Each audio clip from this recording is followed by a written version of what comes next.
வணக்கம், welcome to my channel. உய்ய ஒரே வழி உடையவர் திருவடி. நாம் திருப்பாவையில் உள்ள பாசுரங்களை அனுபவிச்சுக்கிட்டு வரோம். இன்னைக்கு நாம் பார்க்க போகிறது 2ஆம் நாள் பாசுரம். இந்த 2ஆம் நாள் பாசுரத்தில் ஆண்டாள் நாச்சியார் நமக்கு அருளி செய்திருக்கக்கூடிய விஷயம் என்ன என்பதை பார்க்க இருக்கிறோம்.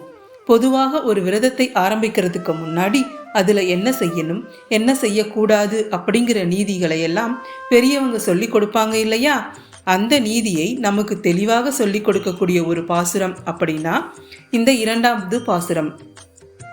வையத்து வாழ்வீர்கள் நாமும் நம் பாவைக்கு செய்யும் கிரிசைகள் கேளீரோ பார்க்கடலுள் பையத்துயின்ற பரமனடி பாடி நெய்யுண்ணோம் பாலுண்ணோம் நாட்காலே நீராடி மையிட்டெழுதோம் மலரிட்டு நாம் முடியோம் செய்யாதன செய்யோம் தீக்குறளை சென்றோதோம் ஐயமும் பிச்சையும் ஆந்தனையும் கை காட்டி உய்யுமாறு எண்ணி உகந்தேலோர் எம்பாவாய்.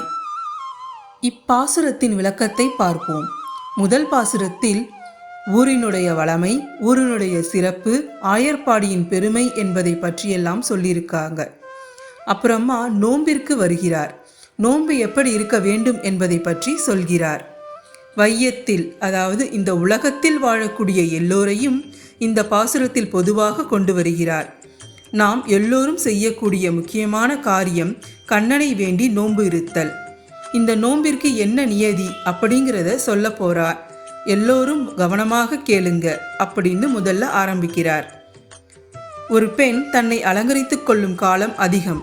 அதற்காக நேரத்தை வீணாக்காதே. அந்த புற அழகு ஒரு நாள் மாறக்கூடியது. என்றைக்கும் அகத்தில் இருக்கிற அழகே மிக உயர்ந்தது. அதைதான் நாம் அதிகரித்து கொள்ள வேண்டும். எதெல்லாம் செய்யக்கூடாதுன்னு சொல்லியிருக்காங்களோ அதையெல்லாம் நாம் செய்யக்கூடாது. அதுக்கப்புறமா புறம் பேசக்கூடாது. முக்கியமாக அடுத்தவங்களை பற்றி புறம் பேசவே கூடாது. விரத காலங்களில் இறைவனின் நாமங்களைத்தான் நாம் சொல்லணும். மற்றபடி தேவையற்ற வார்த்தைகளை பேசக்கூடாது. இதில் உணவு கட்டுப்பாடு மற்றும் மனக்கட்டுப்பாடு பற்றியும் ஆண்டாள் நாச்சியார் இதில் கூறியிருக்கிறாங்க.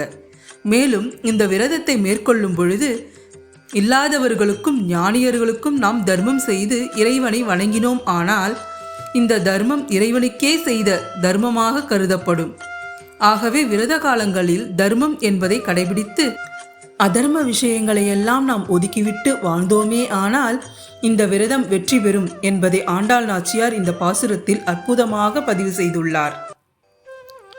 நாம் இன்று 2ஆம் பாசுரத்தை அனுபவித்தோம். நாளை அடுத்த பாசுரத்தில் சந்திப்போம். நன்றி. இந்த வீடியோ உங்களுக்கு பிடிச்சிருந்தா லைக் பண்ணுங்க, ஷேர் பண்ணுங்க, மறக்காம சப்ஸ்கிரைப் பண்ணுங்க.